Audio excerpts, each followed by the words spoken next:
नमस्कार दोस्तों, MSD channel पर आपका स्वागत है।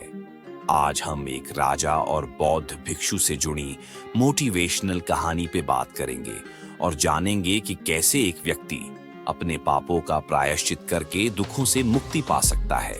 तो चलिए शुरू करते हैं। कई वर्षों पहले सूर्यनगर नाम का एक समृद्ध राज्य अपने वैभव और संपन्नता के लिए प्रसिद्ध था।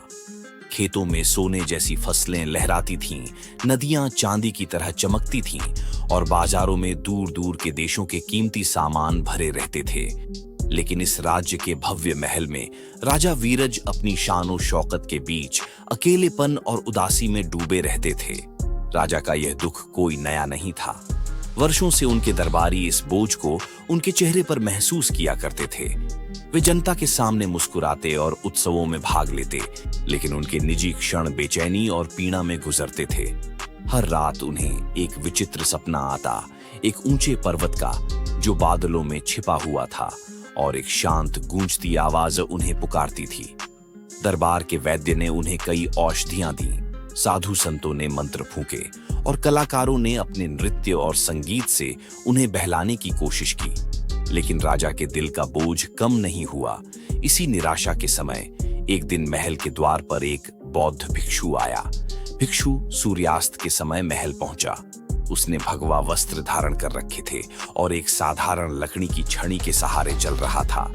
उसकी आंखों में अजीब सा सुकून था, जिसने महल के पहरेदारों को भी क्षण भर के लिए शांत कर दिया।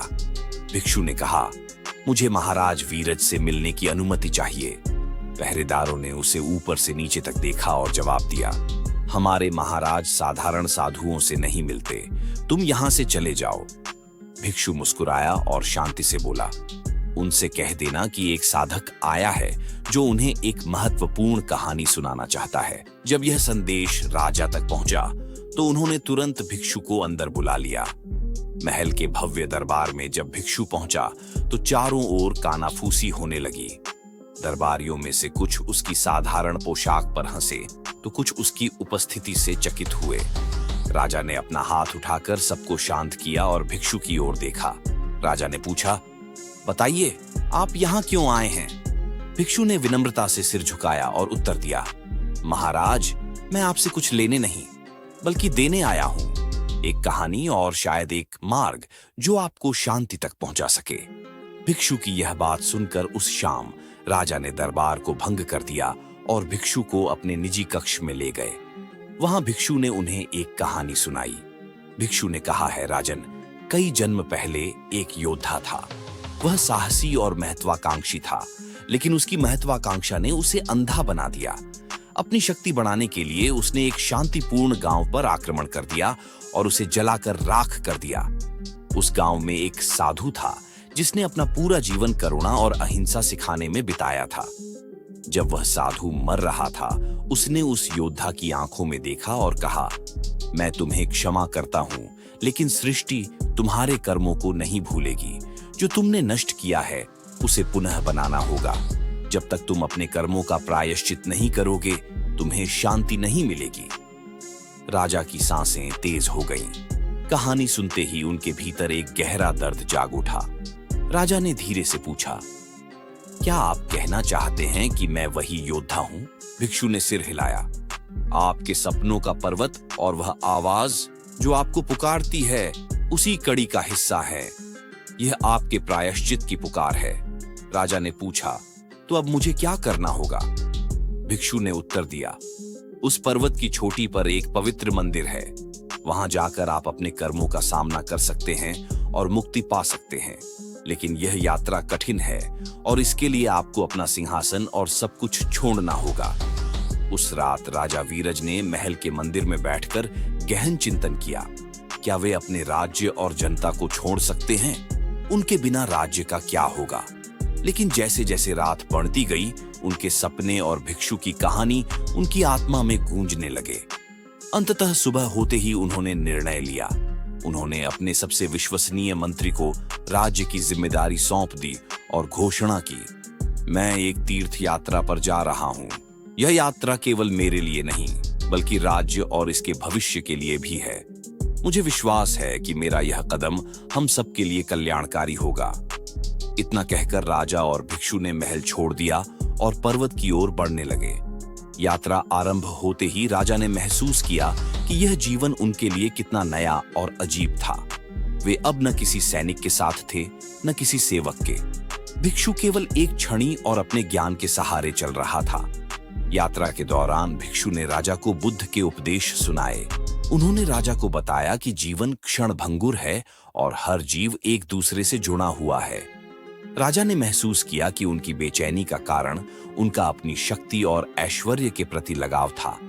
जैसे जैसे वे पर्वत के करीब पहुंचे, रास्ता और कठिन होता गया। बारिश, तेज हवाओं और पहाड़ी रास्तों ने उनकी परीक्षा ली। एक दिन उन्हें डाकुओं का सामना भी करना पड़ा। डाकुओं ने राजा और भिक्षु से सामान मांगा जो उनके पास था। भिक्षु ने तुरंत अपना सब कुछ दे दिया और राजा ने भी उनके मार्गदर्शन में अपने आभूषण सौंप दिए। उस क्षण राजा ने महसूस किया कि सच्चा त्याग क्या होता है। अंततः कई सप्ताहों की यात्रा के बाद वे पर्वत की चोटी पर पहुंचे। वहां एक छोटा सा मंदिर था जिसमें एक शांत लौ जल रही थी। उस लौ के प्रकाश में पूरे मंदिर की दीवारें दिव्यता से झलक रही थीं। भिक्षु ने कहा, यह सत्य की अग्नि है राजन। आप यहाँ अपना पश्चाताप और संकल्प अर्पित करें। यही आपको मुक्ति का मार्ग दिखाएगी। राजा उस अग्नि के सामने झुके। उनके भीतर पुराने कर्मों की स्मृतियां जाग उठीं। गांव के लोगों की चीखें, जलती हुई झोपड़ियां और मरते हुए साधु की शांत आंखें। वे फूट फूट कर रोने लगे। उन्होंने अग्नि से कहा, मुझे क्षमा करें। मैंने जो दर्द दिया है उसे मैं समझता हूं और प्रतिज्ञा करता हूं कि अब से मेरा जीवन केवल करुणा और न्याय के लिए समर्पित रहेगा। जैसे ही उन्होंने यह कहा, लौ ने एक उज्जवल प्रकाश फैलाया। उस प्रकाश में राजा ने एक अजीब सुकून महसूस किया, जैसे उनकी आत्मा का बोझ उतर गया हो। जब उन्होंने भिक्षु की ओर मुड़कर धन्यवाद कहना चाहा, तो वह वहां नहीं था। भिक्षु गायब हो चुके थे, केवल उनकी आवाज गूंज रही थी। आपकी यात्रा पूरी हुई महाराज। आपका शासन अब प्रकाश का प्रतीक बनेगा। राजा वीरज सूर्यनगर लौटे तो लोग उनकी बदली हुई छवि देखकर आश्चर्यचकित रह गए। उनका चेहरा अब करुणा और शांति से भरा हुआ था। उन्होंने अपने शासन में शिक्षा, स्वास्थ्य और कला को बढ़ावा दिया। उन्होंने जनता के साथ सीधा संवाद करना शुरू किया और हर फैसले में न्याय और करुणा को प्राथमिकता दी। भिक्षु को उन्होंने कभी फिर नहीं देखा, लेकिन हर बार जब वे ध्यान करते, उन्हें ऐसा लगता कि भिक्षु अब भी उनका मार्गदर्शन कर रहे हैं। और इस तरह राजा वीरज का शासन एक स्वर्ण युग बन गया, जिसे धन या विजय के लिए नहीं, बल्कि करुणा और शांति के लिए याद किया गया। दोस्तों, राजा वीरज की कहानी हमें यह सिखाती है कि वास्तविक शक्ति और शांति बाहरी दुनिया या भौतिक वस्तुओं में नहीं, बल्कि हमारे भीतर की आत्मा, हमारे कर्मों और हमारे निर्णयों में होती है। उनका जीवन यह सिद्ध करता है कि केवल भौतिक ऐश्वर्य और सत्ता से कभी सच्ची संतुष्टि नहीं मिल सकती। जब तक हम अपने भीतर के दोषों और आत्मग्लानि का सामना नहीं करते, तब तक हम शांति प्राप्त नहीं कर सकते। राजा का बौद्ध भिक्षु के साथ पर्वत पर यात्रा करना और अपनी आत्मा को शुद्ध करना इस बात का प्रतीक है कि सच्ची मुक्ति और सुख की प्राप्ति केवल आत्मनिर्माण, प्रायश्चित और करुणा के माध्यम से होती है। भिक्षु का मार्गदर्शन और राजा का आत्मनिरीक्षण यह बताते हैं कि जीवन की सबसे बड़ी यात्रा स्वयं को समझने और दूसरों के प्रति करुणा दिखाने की है। राजा वीरज का उदाहरण हमें यह प्रेरणा देता है कि चाहे हमारी स्थिति कुछ भी हो, हमें अपने कर्मों के लिए जिम्मेदार होना चाहिए और किसी भी दुख या बोझ से मुक्ति पाने के लिए हमें आत्मज्ञान और सत्य की ओर यात्रा करनी चाहिए।